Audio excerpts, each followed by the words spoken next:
Então, na aula anterior, né, de quarta-feira passada, a gente viu as propriedades gerais dos sistemas sensoriais, o sentido somático, né, questão da temperatura, né, propriocepção, tato, né, vimos a questão da discriminação entre dois pontos, campo receptor pequeno, campo receptor grande, vimos processos de modulação, como, por exemplo, inibição lateral, e vimos também dor, e vimos toda a parte de quimiorrecepção, que é olfação e gustação.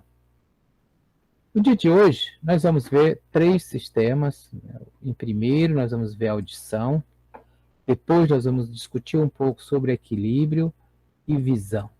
A audição é exatamente o sistema que detecta uma atividade mecânica, então nós temos mecanos receptores, porque existe uma vibração mecânica no ar, e essa vibração mecânica no ar que o sistema nervoso capta, transforma em sinal neural, e isso é que vai, né, caracterizar como som. O equilíbrio, que basicamente é um sistema que vai detectar a nossa relação com a gravidade. Ela vai ser importante para o movimento, para a manutenção nossa do equilíbrio, a manutenção da nossa posição da cabeça, sempre ereta, sempre para cima. E depois nós vamos ver a visão, que é a nossa principal modalidade sensorial, a complexidade, inclusive, da visão. Então, falando, né, em audição, né, e equilíbrio. E aí nós dizemos que isso faz parte, né, daquilo que nós chamamos de sensibilidade especial. Por que sensibilidade especial? Porque, na verdade, nós temos isso aqui, que é toda esta estrutura que nós chamamos de orelha. Então, anatomicamente, nós chamamos de orelha. E na orelha nós temos condutos, temos membranas, temos a parte óssea e temos a parte líquida, né, também alguns túbulos, e temos a parte neural propriamente dita. Então, a orelha ela vai ser dividida em 3 partes, aquela parte que nós chamamos orelha externa, uma parte que é a orelha média e a orelha interna. A orelha externa, ela é composta aqui pelo pavilhão auricular, a orelha propriamente dita.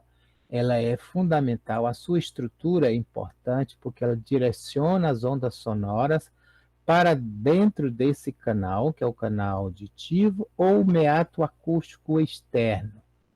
Então, o som, a vibração mecânica no ar, ela vem por fora, e aí a orelha, né, faz a condução para o meato acústico externo, e aí o meato acústico externo, que é a parte final aqui da orelha externa, ela tem, né, essa película, que é uma membrana de tecido conjuntivo, chamada membrana timpânica. A membrana timpânica, então, ela divide a orelha externa para a orelha média. E colado, né, na membrana timpânica, dentro, né, da orelha, né, média, a orelha média que eu vou ter essa tubulação que está aqui, que é o meato acústico interno, e a tuba, né, é auditiva, a tuba de Eustáquio, ela está aqui, né, entre a orelha externa e a orelha interna, e aqui a tuba de Eustáquio vai até a faringe, então você tem uma comunicação. Então, neste aspecto, você percebe, aqui eu tenho um ar no lado externo, né, o ar atmosférico. Então, aqui eu tenho a pressão atmosférica em condições, né, favoráveis, em condições de repouso, nós temos pressão atmosférica pressionando aqui esta membrana. E aqui eu tenho a pressão atmosférica, a pressão do ar. Essa pressão do ar aqui é a pressão do ar que vai estar aqui na faringe. Geralmente, essa pressão atmosférica na faringe, ela é idêntica à pressão atmosférica. Então, não existe uma maior pressão nem aqui internamente, nem externamente. O que ocorre é que, em algumas condições especiais, você pode ter um aumento da pressão aqui externa, principalmente quando nós mergulhamos. Então, quando eu mergulho, a quantidade de água que vai pressionar o ar, o pouco ar que tem aqui, fazer muita pressão. Como eu não tenho água, não entra por aqui, essa pressão aqui ficou igual à pressão que eu trouxe lá da atmosfera. Por outro lado, quando a gente faz um voo, entra no avião pressurizado, no momento em que o avião sobe, ele aumenta, ele põe ar internamente, aumentar a pressão interna para poder compensar, né, a baixa pressão que está externa. Quando ele vai, né, principalmente quando ele vai baixar, né, essa diminuição da pressão interna, né, no processo de despressurização da cabine, faz com que essa pressão externa diminua, e aí essa pressão interna aqui dentro se mantém constante, acaba se elevando e fazendo pressão para a membrana timpânica, né, para esse lado. Então você pode ter essas duas coisas. Aqui, desse lado eu tenho a membrana timpânica, e aqui eu tenho uma parte de osso, né, na orelha média, que é o martelo, né?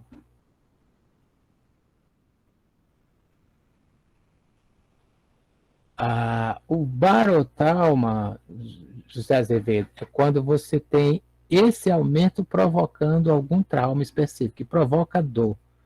Quando você está tendo dor, né, durante, né, tanto, né, num mergulho ou num voo, isso é um barotrauma. Você pode, inclusive, fazer lesão mesmo da membrana timpânica. Então, aqui tem esse osso, que é o martelo, a bigorna e o estribo, né? Esses ossos, eles vão funcionar como uma alavanca, amplificando, né, o meu sinal sonoro. Aqui, né, eu tenho esta localização, né, e que tem uma janela, que é a janela oval, né, e a janela redonda, que é a janela oval, a janela redonda. Aqui eu tenho uma cóclea e aqui eu tenho um aparelho vestibular. E aqui a parte, né, nervosa, que são os axônios dos nervos auditivos e dos nervos vestibulares. Nós vamos ver em detalhes cada situação dessa, né, cada parte dessa. Então, quando a gente fala do som, né, então, o que é que eu tenho? O que é o som? O que eu vou ter é ondas mecânicas. Aqui eu tenho um exemplo de um diapasão. Se eu vibrar aqui um diapasão, ele vibra, né, e faz a vibração das ondas mecânicas. Se isso chegar até o ouvido, pode gerar o som, né? Então, vamos ver se a gente consegue botar esse som que funciona.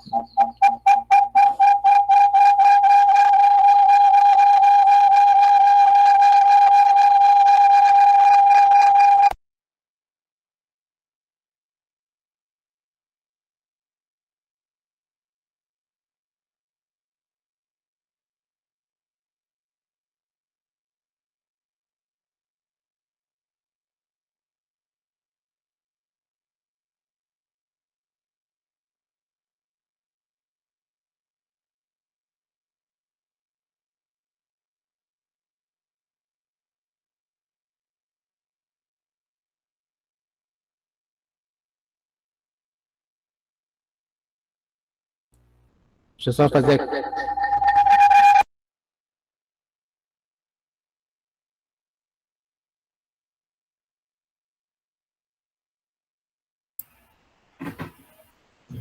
Então.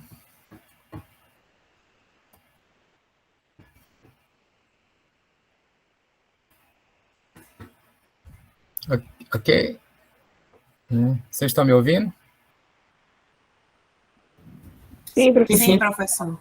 Ok, perfeito. Então, o que eu queria mostrar para vocês aqui, né, são...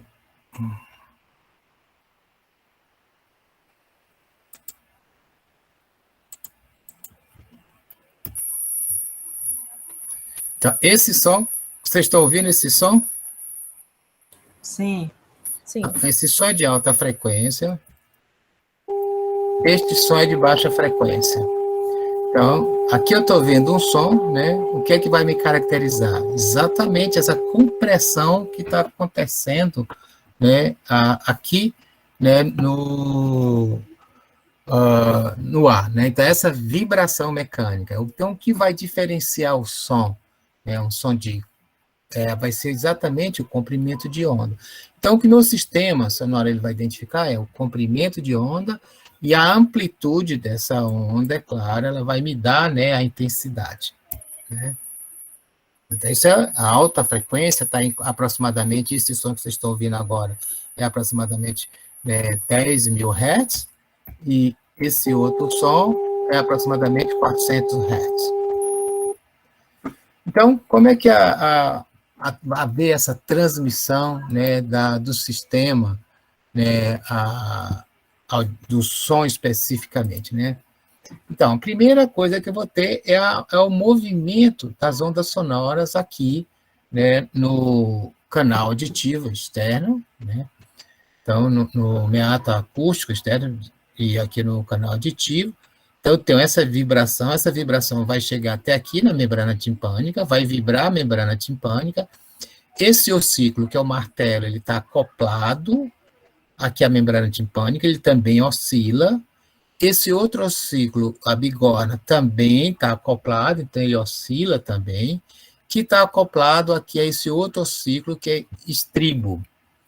Se vocês perceberem, né, o que é que eu tenho? A área deste ossículo aqui, do martelo, ela é muito maior do que essa área desse ossículo aqui.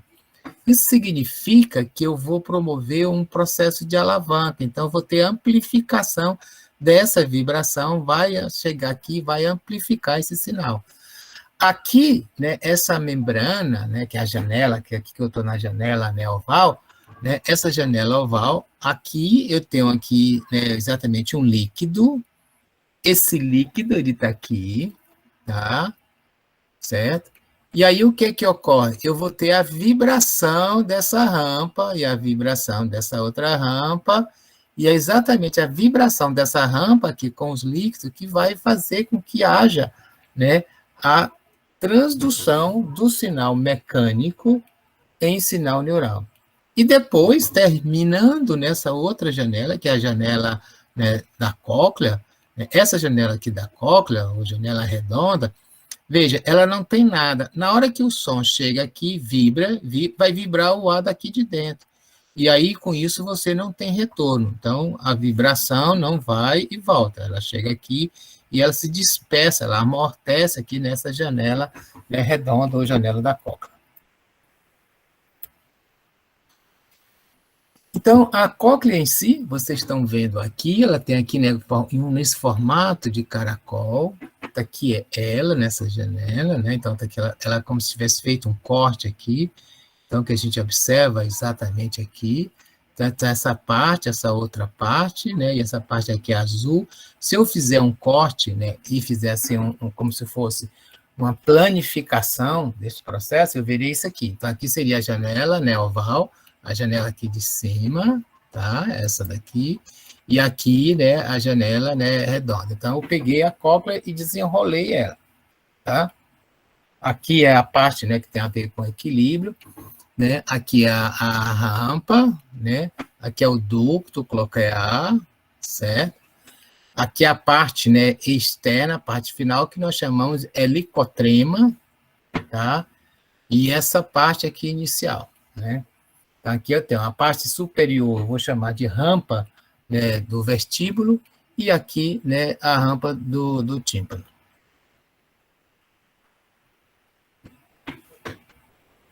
Na verdade, né, assim, Pedro, o formato em caracol, né, ele vai ter alguns objetivos bastante interessantes. Porque, veja, né, na verdade, ele tem que fazer esse percurso e voltar, mas ele tem que voltar para cair aqui nessa janela. Então, por isso que essa lógica aqui de fazer, né, essa sequência de caracol. E você veja que eu tenho o seguinte, olha, aqui eu tenho o ducto, né, aqui são as rampas, aqui eu tenho o ducto, e aqui eu tenho a membrana. Então, quando a gente amplificar essa membrana, você vai entender exatamente como é que esse processo ele vai acontecer. Certo? Então, aqui eu estou, olha, veja, aqui eu tenho a rampa do vestíbulo, aqui, né, eu vou ter, né, a outra parte, a rampa do tímpano. Então, veja, isso aqui tudo é tecido conjuntivo, aqui eu tenho líquido, aqui também eu tenho líquido, aqui no ducto coclear, aqui a membrana tectórica. Então, olha, o que é que está acontecendo aqui, né?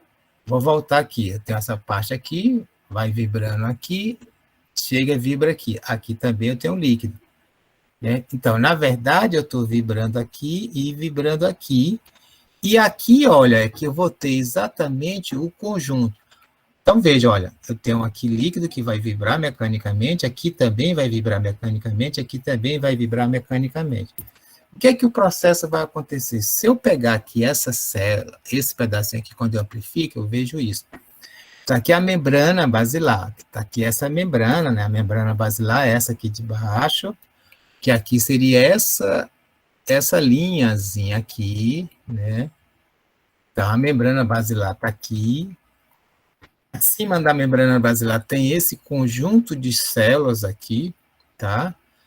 E nesse conjunto de células, que são células, né, que estão sempre em processo de transformação, eu tenho mais dois tipos, né, de estrutura neural importante.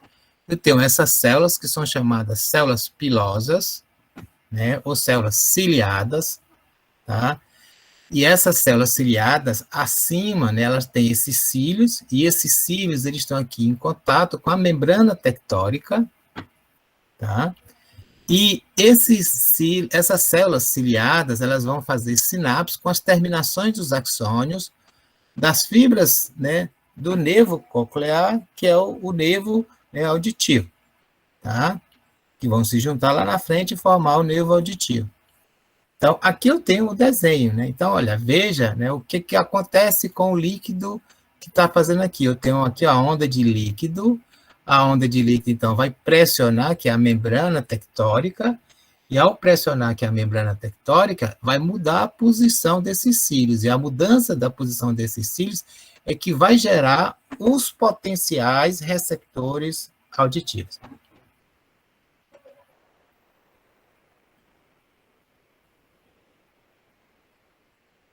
Isso, né? Então, porque na hora que você muda a posição desse cílio, né, viu, Jazevi pergunta, é exatamente essas células ciliadas que vão traduzir a função mecânica, né, a energia mecânica, né, energia elétrica que vai transformar em energia de potencial. Então, imagine o seguinte, eu tenho aqui, ó, aqui a energia, a célula ciliada, ela está aqui na situação de repouso. Essas células ciliadas, ela tem uma característica, né, importante, né? A célula ciliada, vocês lembram que a gente falou, né, que as células, né, os neurônios, as células gerais, você tem mais potássio dentro da célula, certo? Mas neste caso aqui, essas células, elas estão nessa substância, ela tem um líquido que está aqui, né, nessa região, esse líquido que está aqui, ele é rico em potássio. Então, o que ocorre? Eu tenho muita carga positiva aqui, tá? Essa célula aqui, ela está normalmente, mesmo numa situação, né, que ela está lá na inclinada, o que ela vai fazer? Ela vai pegar e liberar, né, neurotransmissores que estão armazenados aqui. Esses neurotransmissores vão se ligar à terminação do axônio, do neurônio coclear, o neurônio sensorial primário, e vai gerar potenciais de ação. Quando elas se inclinam profundamente para o lado de cá, esses canais aqui, esses cílios mudam e abrem canais para potássio. Porque, neste caso, o potássio é muito rico aqui. Aí o potássio entra muito, né, muda a polaridade, aumenta a liberação de neurotransmissor e mais potenciais de ação aumentam. Porém, quando o movimento é contrário, né, o que ocorre? Esses canais, eles se fecham. Não entra potássio, não há despolarização dessa célula. O que vai acontecer é que, no caso, não vai liberar neurotransmissor, não tem potencial de ação. Então, centralmente, ela tem uma produção constante, aumenta ou diminui, ok? E aí, né, esta membrana, ela vai ter ainda uma outra particularidade. Qual é a particularidade? Então, imagine aqui, a membrana basilar. Nesta membrana, o que é que eu tenho, né? Eu vou ter exatamente a presença dessas células, tá? Então, cada região dessa, eu vou ter células ciliadas aqui, aqui, aqui e aqui. Só que em cada região, esta membrana ela é diferente. Veja, aqui, inclusive, ela está representada, que ela é mais estreita e mais altinha. Aqui ela é mais larga, né? E mais, né, aqui mais fininha, né? Então, aqui ela vai responder, né, nesta região aqui, a sons, né, de baixa frequência. Um som como esse. Então, quando eu estou ouvindo esse som, basicamente está sendo ativado só esta parte da membrana timpânica. Seria aqui um som de aproximadamente 400 Hz. Se eu faço um som de 1000 Hz, eu estou aplicando aqui, ó, nesta região. Né? Então, eu estou ativando esta área, e não esta área, e não as outras. Só esta área aqui que responde mais eficiente a... Se eu estou agora 10.000 Hz, eu estou aplicando aqui, ó, nesta área. Né? Este som aqui está acontecendo e está registrando e está fazendo aqui a atividade. E aqui, olha, eu estou fazendo um som, né, de 14.000 Hz. Né? Vocês estão ouvindo esse som? Sim. Sim. Sim. Pois eu não estou ouvindo esse som. Sabiam que eu não ouvi? Todo mundo ouviu. Por quê? Eu não cheguei a ouvir, não, também. Eu não escutei, professor. Mas, gente, eu ouvi. Bota de novo aí. Eu ouvi.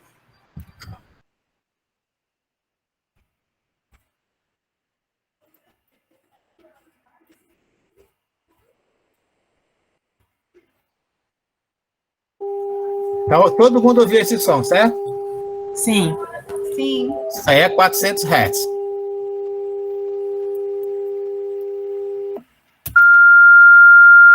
Mil Hz. Sim. Também. 10.000 Hz. Sim. Sim. Agora 14.400 Hz. Eu estou ouvindo. Sim. Eu ouvi também. Eu também estou ouvindo. Tô ficando surdo já, então.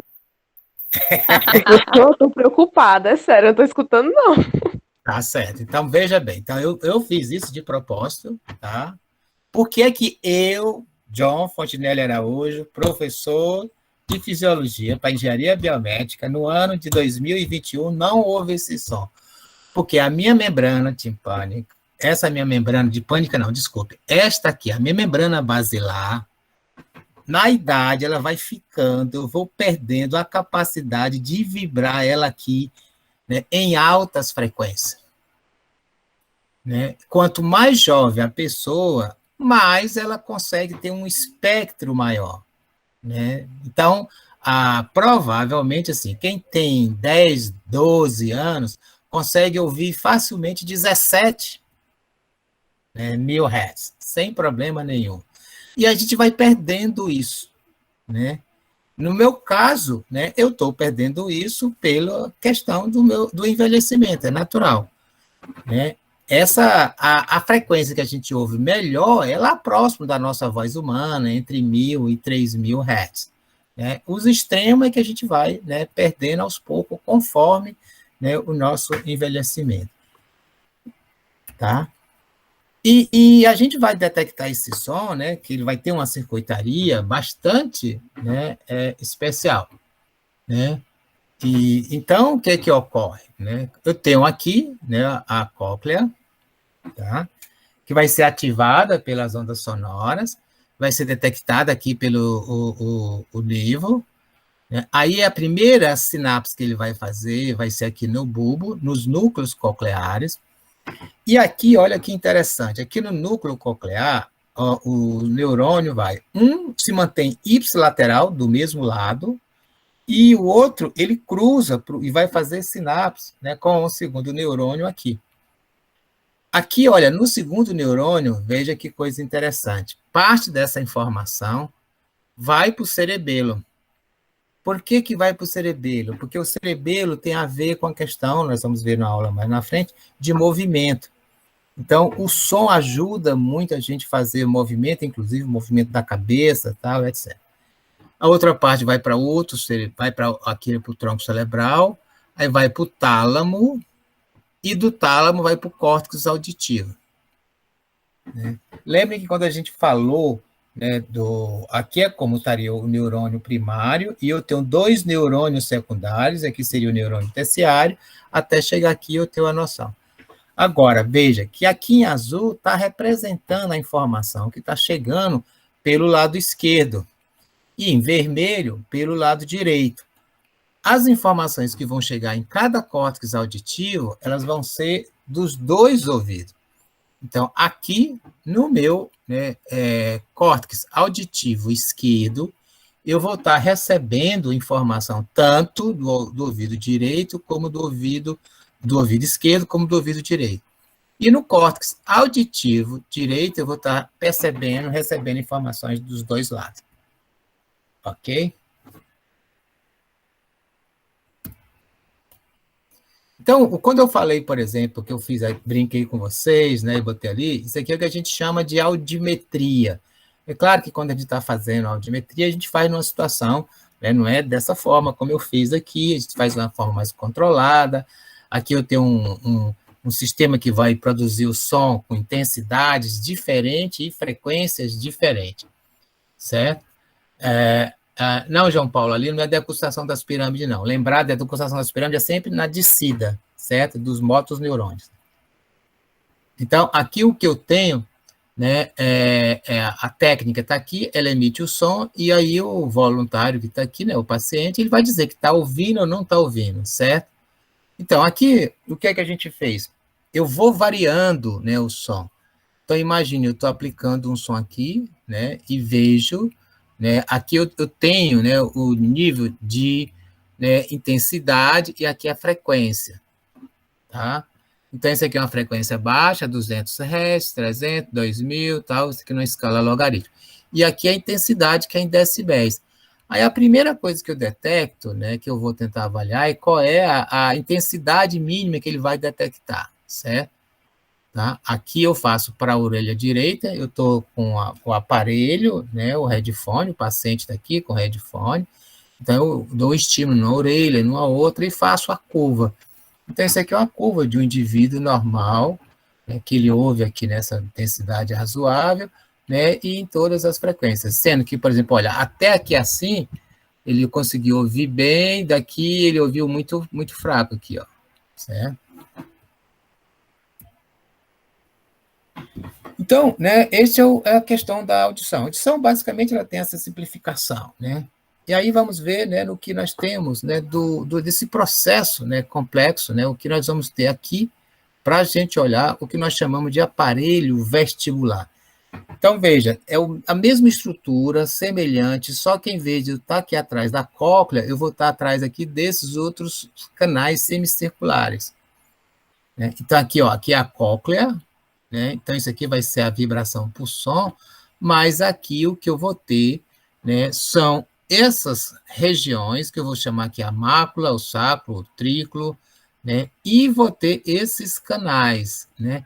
Esses canais é como se ele fosse um giroscópio, né? Então, eu tenho lá nos 3 eixos, e esses 3 eixos do movimento da cabeça, de rotação, direita, esquerda, para cima e para baixo, né, e lateral. Então, isso me permite determinar qualquer posição, né, da cabeça. Então, quando eu olho aqui esses canais, eles estão aqui, né, que a gente vai chamar os canais semicirculares, o que nós chamamos que tem um canal mais posterior, seria esse aqui, né, aqui é o canal anterior, né, e aqui é o canal lateral, né. Então, esse canal aqui posterior, né, ele vai detectar principalmente a inclinação da cabeça, né, para o ombro direito e para o ombro esquerdo. O canal anterior, ele vai detectar a posição da cabeça para frente e para trás, para frente e para trás. E o canal lateral, o horizontal, ele vai detectar a rotação da cabeça, olhando para a esquerda, olhando para a direita, tá? Então, o canal posterior é assim, ele vai ser ativado quando eu faço isso, o canal anterior quando eu faço para frente e para trás, e o canal lateral quando eu faço rotação da cabeça. Com isso, eu pego todos os movimentos da cabeça. E essas informações estão indo para o meu cérebro, elas estão sendo integradas com as informações auditivas, com as informações visuais e também com a nossa própria percepção, com as informações do meu corpo, da posição dos meus músculos, das minhas articulações, da sensibilidade geral. Então, semelhante ao que nós vimos lá na audição, o que a gente vai ter também são essas células ciliadas. Então, o que a gente tem aqui, assim, ó, nessa posição aqui eu tenho o líquido e aqui eu tenho a terminação. Se eu faço uma ampliação desse sinal, eu vou encontrar isso aqui. Então, aqui eu tenho as células de sustentação, aqui eu tenho as células ciliadas, aqui eu tenho isso aqui que eu chamo de cúpula, que eu tenho aqui a endolinfa que vai balançar isso aqui, e isso aqui vai movimentar esses cílios, né? Então, isso aqui é um desenho, né? Eu posso ter movimento para a esquerda ou para a direita, e isso vai mudar a posição dos cílios. A mudança na posição dos cílios vai ativar mais ou ativar menos. Com isso, eu vou ter maior ou menor ativação de potenciais de ação. Lembrando que, né, o labirinto ele está do lado esquerdo, do lado direito, e um vai sempre estar compensando o outro. Então, está aqui, veja, uma coisa interessante que a gente tem aqui no labirinto, né, aqui eu tenho uma célula de sustentação, né, aqui eu tenho as células, né, nervosas, aqui são as células ciliadas, e aqui nas células ciliadas eu tenho uma membrana, que é uma membrana gelatinosa, e em cima dela eu tenho um conjunto que eu chamo de otolitos, que são cristais que eles vão se mover a partir do movimento de aceleração da cabeça. Então, esses cristais é que vão promover mudança aqui na posição, certo? Então, algumas vezes, eu posso, quando eu tenho um processo inflamatório aqui, esses cristais eles podem ficar, né, com alteração, porque vai ter secreção nessa região, e isso pode provocar alteração, né, numa determinada região. Então, isso pode gerar aquilo que nós chamamos de labirintite.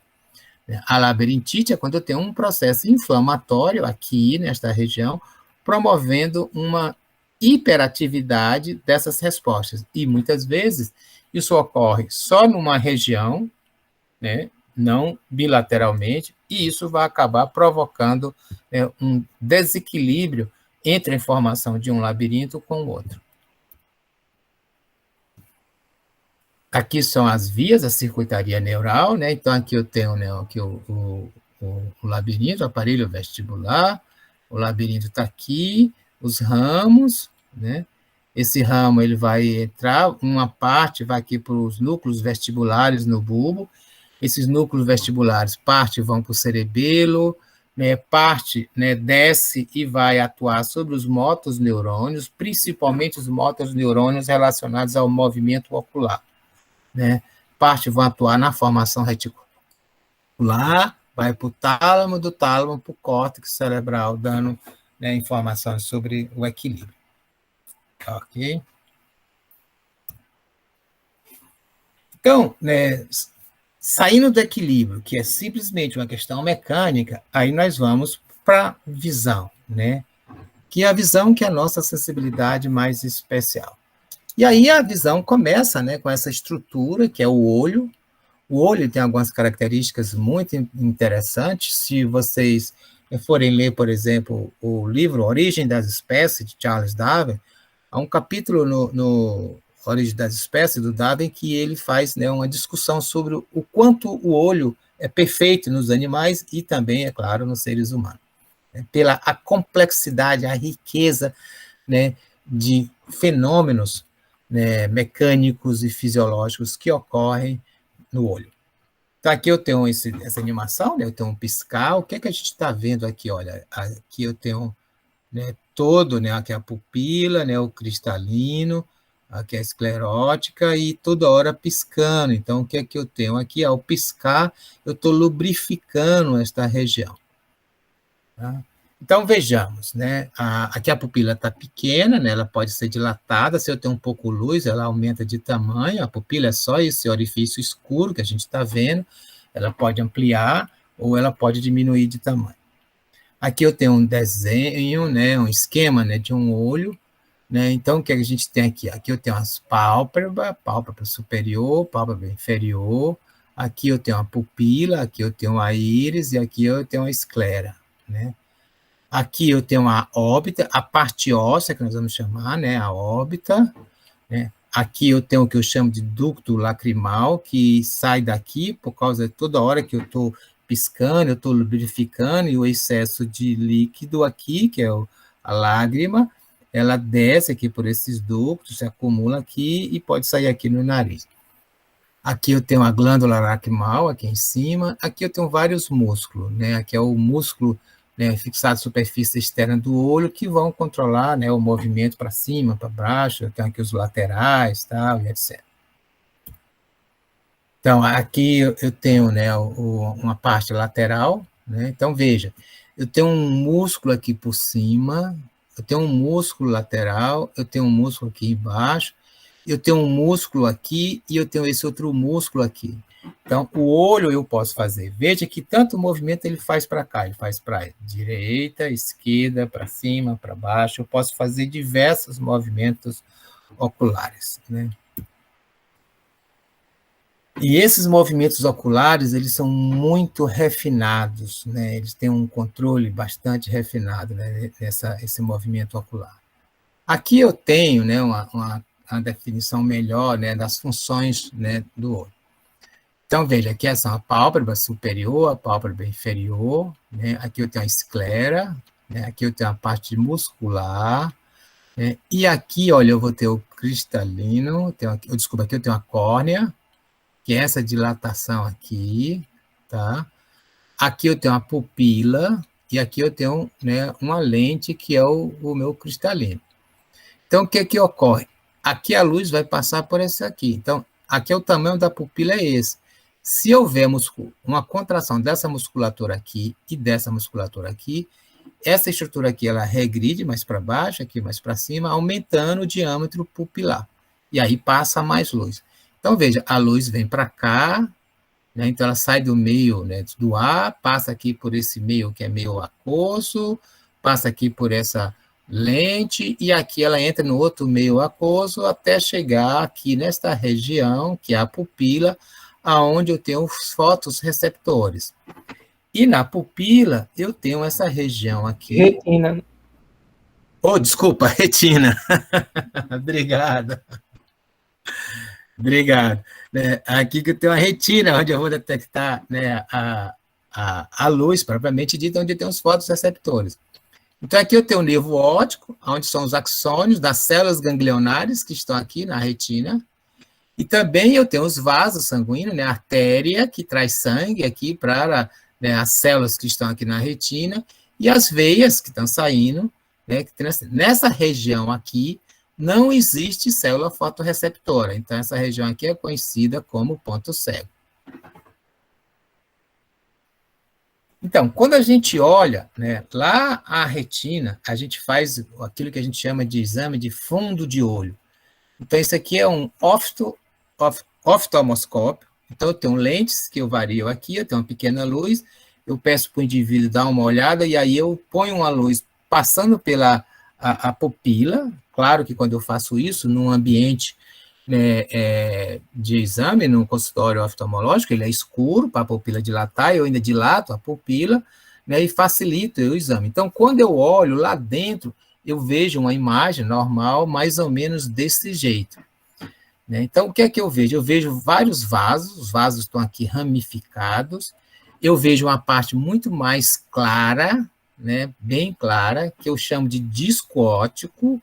Essa parte bem clara é onde está tendo a integração dos axônios que estão vindo de diversas regiões da retina. Aqui eu estou iniciando, né, o nervo óptico. Aqui eu tenho, né, a parte da artéria e da veia. Uma das coisas que a gente examina quando faz um exame de fundo de olho é como essas veias e artérias, né, elas são, né, lineares, elas não têm nenhum problema, nenhuma interrupção. As grandes e as pequenas, né? Então, o que a gente faz é assim, olha, aí fica examinando, para ver se em nenhum lugar não tem nenhuma interrupção. Se tem uma interrupção, significa que eu tenho uma lesão vascular e aquela região aqui da retina não teria, né, nenhuma vascularização. Além dessa parte muito clara, né, que a gente vê um pouco mais lateral, né, mais medial, a gente vê aqui uma região mais escura, que é o que a gente chama, né, de mácula lútea ou centro do campo visual, que é a fóvea central. Então, quando a gente vê uma imagem qualquer, a gente coloca a imagem, né, o campo visual, exatamente sendo projetado nesta região aqui. Esta região periférica, ela tem fotorreceptor, mas ela não detecta detalhes. Os detalhes são todos, né, realizados aqui. Aqui eu consigo ver o campo receptor. Então, está aqui, né, um exame de um fundo de olho saudável, um exame de fundo de olho, né, não saudável, aqui numa condição que eu tenho retinopatia diabética. Então, veja que aqui eu não vejo, né, os vasos sanguíneos bem estabelecidos e vejo esses pontos escuros, né? Esses pontos escuros, eles representam exatamente pontos hemorrágicos em decorrência da retinopatia diabética. Então, isso é uma questão importante, porque isso pode levar, né, à cegueira. Aqui são outros tipos, né, de aparelhos para medir exames de fundo de olho. Então, veja, aqui é um aparelho mais complexo, mais caro, né, o indivíduo está aqui apoiado com o queixo, né, e aí você faz fotografia, faz estudos com mais detalhado.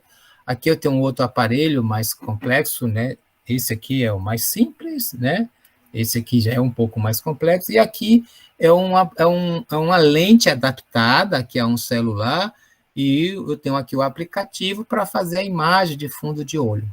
Né? Veja que eu consigo, né, hoje já mais fácil e simplificar.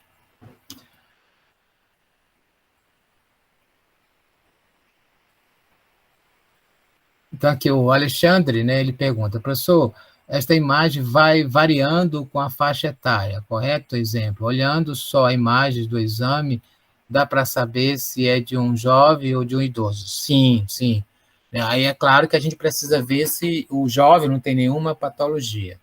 Né? Então, assim, num indivíduo mais jovem, né, isso aqui, claro que isso aqui é de uma imagem de um indivíduo bastante jovem, né, um indivíduo mais idoso, você já consegue, né, não ver com tanto detalhe, né, assim, perifericamente, você vai perdendo um pouco a periferia, né, no indivíduo, né, idoso, né, então, assim, se no meu caso, que já estou próximo dos 60 anos, né, neste caso aqui, essa minha parte aqui, eu já teria não tanto bem vermelho como está aqui, já estaria um pouco mais, né, com menor, né, vermelhidão. E uma pessoa jovem seria, se eu tivesse uma doença na retina, eu teria não só aqui na periferia, mas também em outras regiões.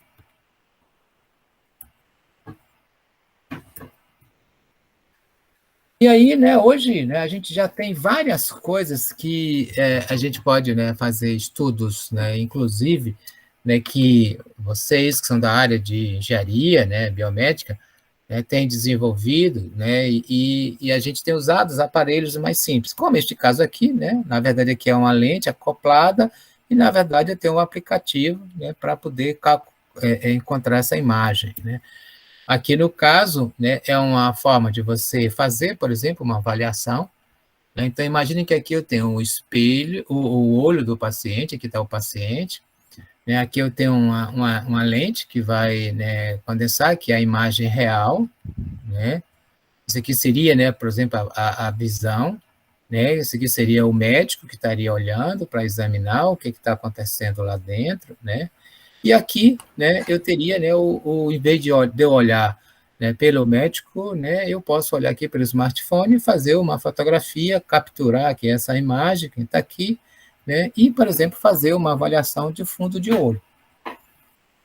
Então, eu posso não saber examinar a imagem, mas eu posso usar, né, um smartphone para fazer a foto e encaminhar para um especialista fazer uma avaliação, ou, né, esse sistema fazer uma avaliação por um software, um algoritmo de inteligência artificial, né, e, né, fazer, né, um critério, se existe probabilidade, né, de ter, por exemplo, uma alteração na retina, e se essa probabilidade ela é mais ou menos grave, para que o paciente procure, né, um serviço especializado.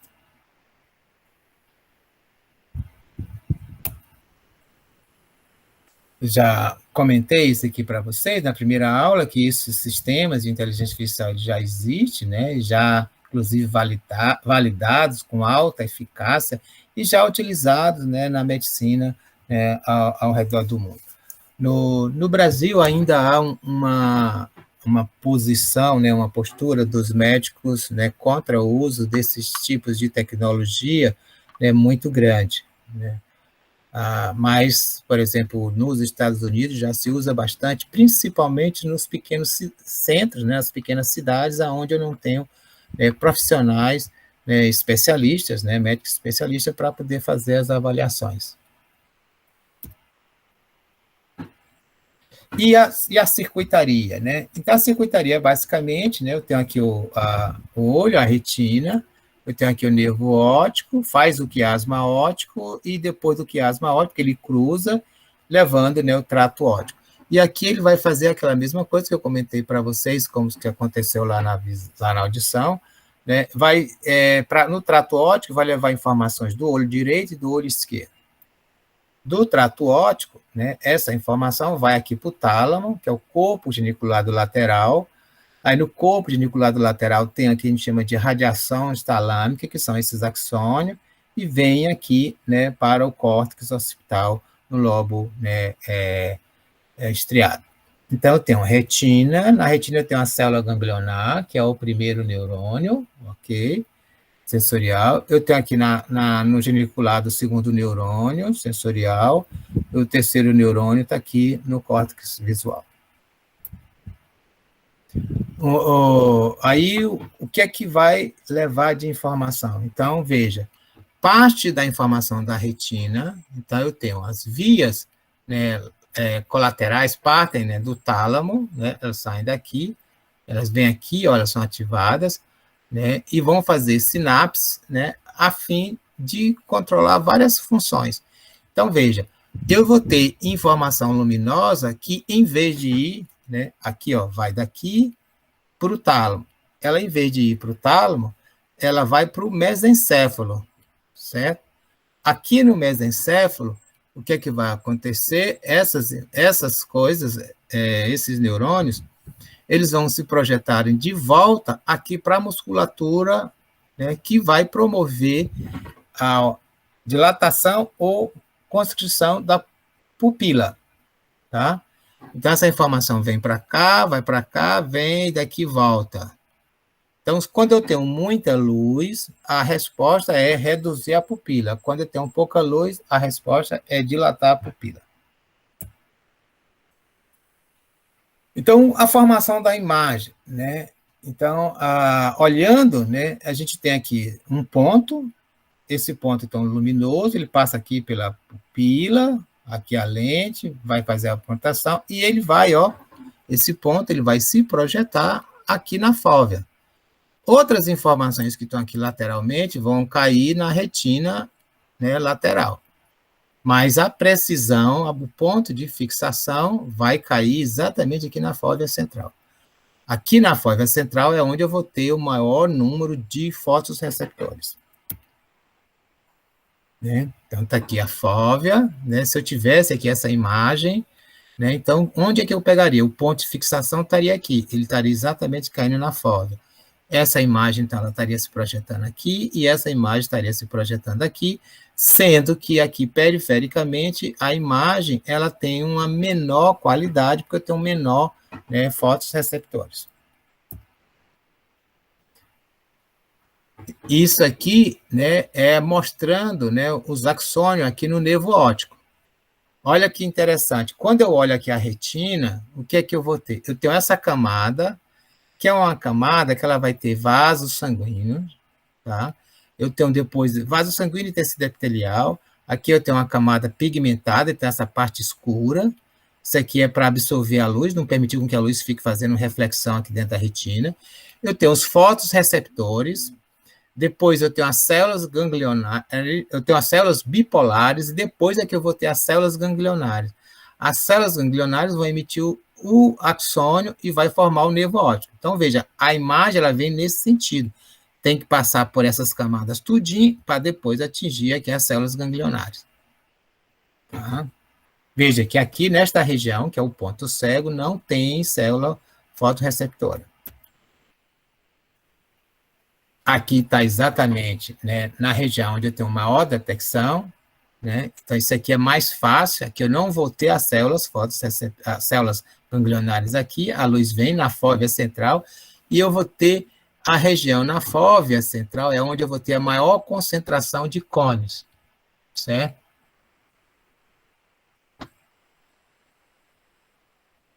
Exatamente, né? O Alexandre pergunta se aqui na fóvea onde vai ter. Por quê? Porque é o cônix que vai responder mais à luz. Então, nessa região aqui é onde eu vou ter a maior presença de cônios. Aí eu vou ter cônios para responder diferente. Na periferia, eu ainda vou perdendo o número de cônios, são poucos, eu vou tendo maior concentração de bastonete. E o bastonete, ele vai responder muito mais à questão de luz de baixa intensidade. Aqui eu preciso de luz de alta intensidade para ser ativada, na periferia, baixa intensidade, ele detecta, né? Então, há uma coisa que a gente vai ver no sistema, é que eu tenho o processo que eu chamo de convergência na retina. Lembra que convergência de sináptica do circuito tem uma amplificação. Então, veja, aqui eu teria, né, o epitélio pigmentado, que não permite que a luz, ele absorve a luz. Aqui são células, né, fotorreceptoras, o bastonete. Aí eu tenho uma célula bipolar, então 3 bastonetes faz uma sinapse com a célula bipolar, que faz sinapse com a célula ganglionar. Eu tenho 3 bastonetes que faz sinapse com a célula bipolar, que faz sinapse com a mesma célula ganglionar. Então, veja, eu tenho uma amplificação do meu sinal e eu ativo facilmente essa célula ganglionar. Então, neste caso aqui dos bastonetes, que é convergente, né, eu vou detectar presença de luz de baixa intensidade.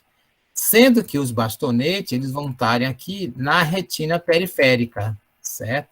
Então, é na retina periférica, né, que a gente, né, aqui, ó, na retina periférica, a gente detecta baixa luz de intensidade.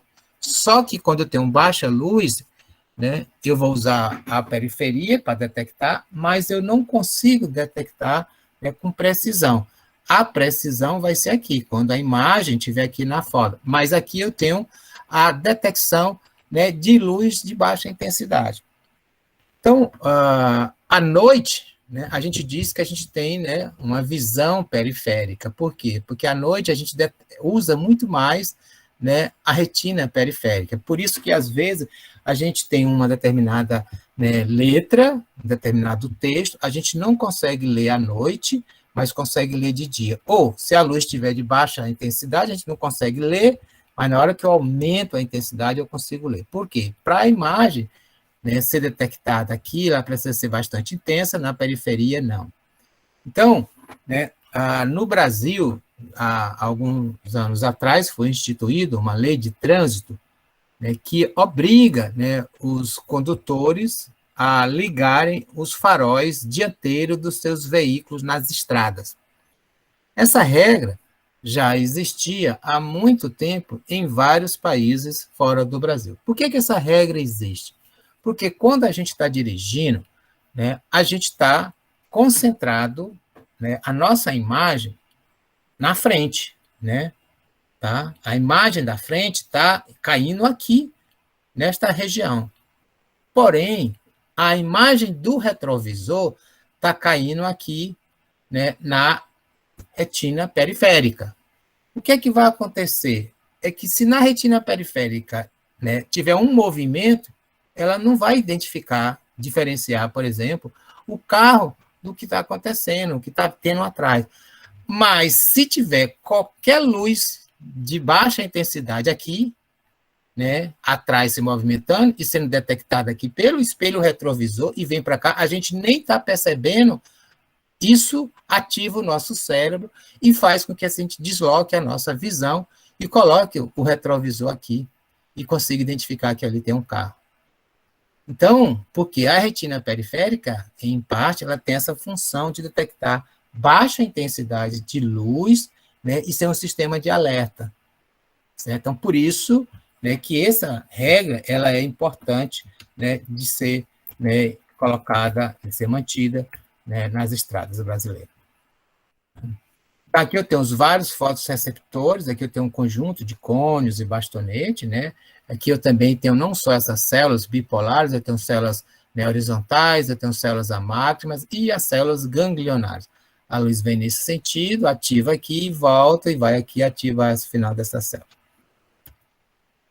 E como é que essas células fotorreceptoras elas vão ser ativadas? Tá? Então, aqui se eu fizer aqui um corte da retina, eu vou ter o epitélio pigmentar, esse epitélio aqui ele só serve para absorver a luz. E aqui eu tenho as duas células fotorreceptoras clássicas, que é aqui um cone e aqui é um bastonete. Tanto o cone como os bastonetes, eles são divididos em dois segmentos, o que a gente chama de segmento externo e o segmento interno. Segmento externo, segmento interno. E tem aqui a parte sináptica. O segmento externo, ele é composto desses discos, estão vendo aqui, né? São esses discos. Esses discos, né, eles são as sequências, eles são ricos em opsina. Opsinas são essas proteínas, né, que é composta do retinol e da opsina, então é por isso que é uma molécula de rodopsina, e essa molécula, ela só muda a sua conformação, ela absorve fóton e muda a sua conformação. E, então, essa parte aqui do bastonete é rico, né, em disco que é rico em rodopsina. Aqui, né, no cone, também ele é rico em disco que é rico, né, em, né, rodopsina. Né? Então, o que que ocorre? Quando aqui eu tenho alta, né, eu não tenho ativação dessas moléculas, eu vou ter uma alta concentração de GMP cíclico, né? Então, essas moléculas de GMP cíclico, o que que ela faz? Ela ativa esse canal de cálcio, fazendo com que esse canal aqui ele abra, aí entra tanto o cálcio como o sódio. Ao entrar cálcio e o sódio, essa célula aqui, ela fica despolarizada. Então, no escuro, sem luz, a célula, essa região aqui, ela está despolarizada. Então, no escuro, o cone e o bastonete, eles liberam neurotransmissores. É o que a gente chama de liberação tônica. Então, eu fico toda hora liberando tonicamente neurotransmissor. Quando eu tenho, né, a luz, o que a luz vai fazer? Ela vai ser absorvida pela rodopsina. Com isso, faz com que a rodopsina fique ativa. A rodopsina, então, ela vai promover uma diminuição, né, do GMP ciclo. Essa diminuição do GMP ciclo vai, então, reduzir a abertura desses canais de cálcio e sódio. A redução dos canais, da abertura dos canais de sódio vai fazer, então, que a célula deixe de ficar despolarizada. Com isso, eu não tenho liberação de neurotransmissor. Então, quando tem luz, essa célula aqui deixa de liberar o neurotransmissor. Tá? Aí, depois, eu preciso reativar aqui o retinol para poder essa molécula da rodopsina voltar a ficar ativa. Tá? E aí, né, o que a gente tem? Né? Na verdade, o que eu mostrei para vocês é que as células liberam neurotransmissor quando está no escuro, a fotorreceptor. Quando está claro, ela deixa de ativar. A questão é que essas células elas vão liberar neurotransmissor e esse neurotransmissor vai ativar essa célula ganglionar. Certo? E essa célula ganglionar, ela pode ativar ou não, essa célula bipolar, tá? Que é o fotorreceptor. No escuro, ele está liberando neurotransmissor. Esse neurotransmissor, então, ele vai despolarizar essa célula bipolar. E essa célula bipolar despolarizada, ela pode liberar neurotransmissor excitatório ou inibitório. Então, no escuro, isso aqui está sempre liberando neurotransmissor. Isso aqui está sempre ativo, mas ele pode estar ativando ou inibindo essa sinapse. Se está ativando ou inibindo essa sinapse, dependendo da condição, eu vou ter mais ou menos, né, atividade de potenciais de ação nesse axônio aqui. E aí, o que a gente sabe, né, é que eu posso olhar o campo receptor de diversas formas. Por exemplo, os campos visuais aqui são grandes, aqui é o campo de células bipolares, e aqui, né, é o campo das células ganglionares. Como é que esse processo, né, ele vai acontecer? O interessante é que os campos receptores, lembra lá do que a gente falou de campo receptor sensorial, né, na última aula. Eu posso ter campo receptor pequeno, campo receptor grande. Aqui na retina também tem, mas a maioria são mais ou menos do mesmo tamanho, na fóvea, né, são do mesmo tamanho. E aí o que a gente tem é campo receptor em que quando a luz ativa o centro, ela aumenta o disparo de potenciais de ação, certo? Das células ganglionares que estão aqui. Quando as células, né, quando a luz ativa, né, aqui, né, a periferia, que aqui é um campo receptor, que a periferia é on, que ativa, ou que o centro é on, que ativa, e que a periferia é off, que quando a luz bate aqui na periferia, ela inibe. Veja, são campos receptores opostos. Então, isso é como um mecanismo de inibição lateral, tá? Aqui já é diferente, ó. A luz no campo receptor, na região central, ela inibe, ela não vai ativar, mas na periferia ela ativa. Então, aqui eu tenho, né, um tipo de campo receptor oposto, periferia on, ou centro on, periferia off. Aqui, nessa condição, eu tenho um campo receptor, né, circular, né, é oposto, centro off, periferia on. E aqui, ó, esse campo receptor, ele é diferente. Para ele, a luz ele vai responder tanto no centro como na periferia, né? E aí, geralmente, é quando ele responde fracamente. Isso aqui vai acontecer principalmente na região da retina periférica. Tá? Então, veja, né, a gente tem essa, né, questão que, com isso, você pode, né, fazer essa diferença. Veja, aqui, olha, a gente está falando só de luz, mas essa questão de ser on e off, ela pode ser também, né, que a gente chama de oposição, né, resposta de oposição, campo receptor de oposição, por cores. Então, eu vou ter campo receptor lá na fóvea, que o centro vai responder para vermelho, e a periferia não vai responder para vermelho, vai responder para verde. Um outro é que o centro responde para azul e a periferia responde para verde. Vocês já devem ter visto aquelas, né, figuras, né, que compõem, cheio de bolinhas coloridas, né, com cores diferentes, para a gente fazer teste para daltonismo, que é o teste de um médico que desenvolveu aquilo, chamado teste de Chiara. O Chiara é o nome do médico japonês que criou aquele teste. E aquelas bolinhas aquele teste exatamente formando aquelas bolinhas, exatamente por causa dos campos receptores serem, né, circulares, né, na retina. E aí os campos visuais, né? Então a gente, por termos, né, dois olhos, né? Então aqui eu tenho, né, uma visão binocular, eu tenho o meu campo visual. Eu vou dizer que eu tenho o meu campo visual direito, o meu campo visual esquerdo, e eu vou ter uma área que é uma área de intersecção, que é a zona binocular, certo? Então, isso aqui é muito, né, de região periférica, certo? E aí a projeção é que no córtex, né, aqui esse córtex visual, ele vai pegar toda essa região, e aqui nesse córtex ele vai pegar toda essa outra região.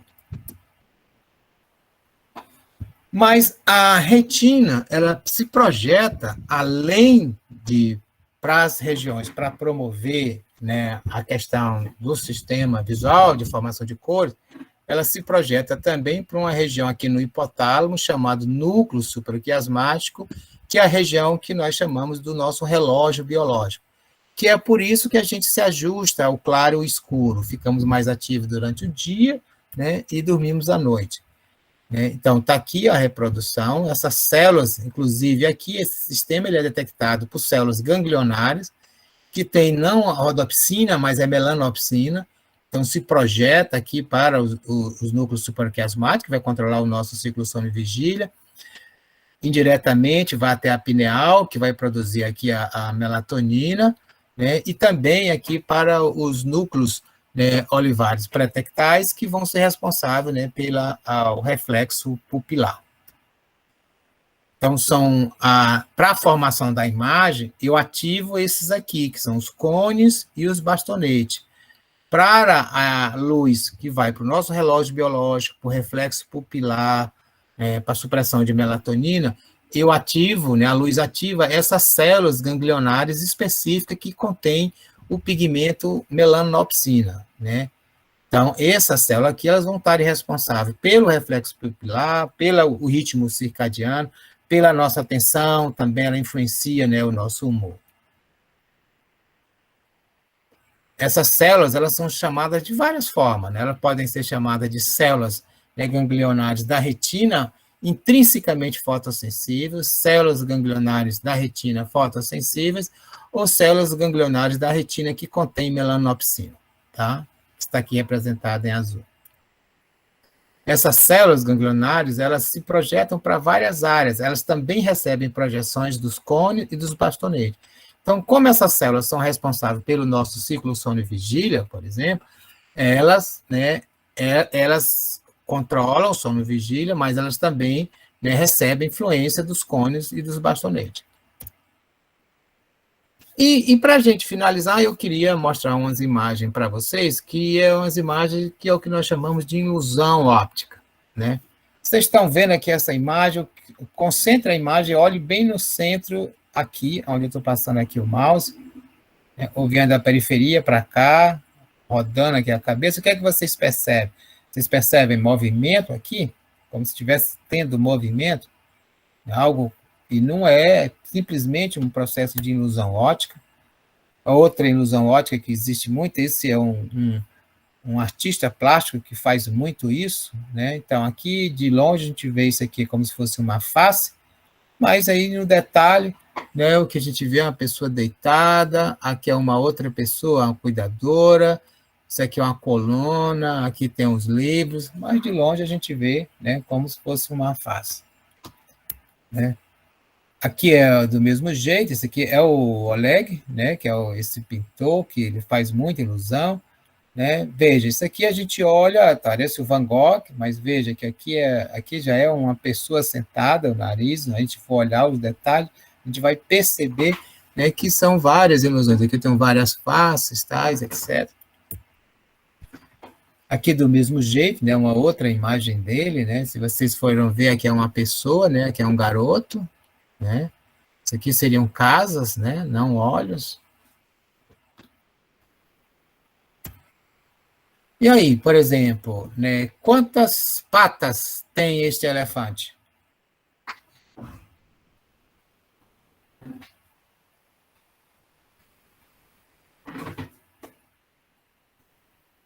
Quem conta quantas patas tem esse elefante?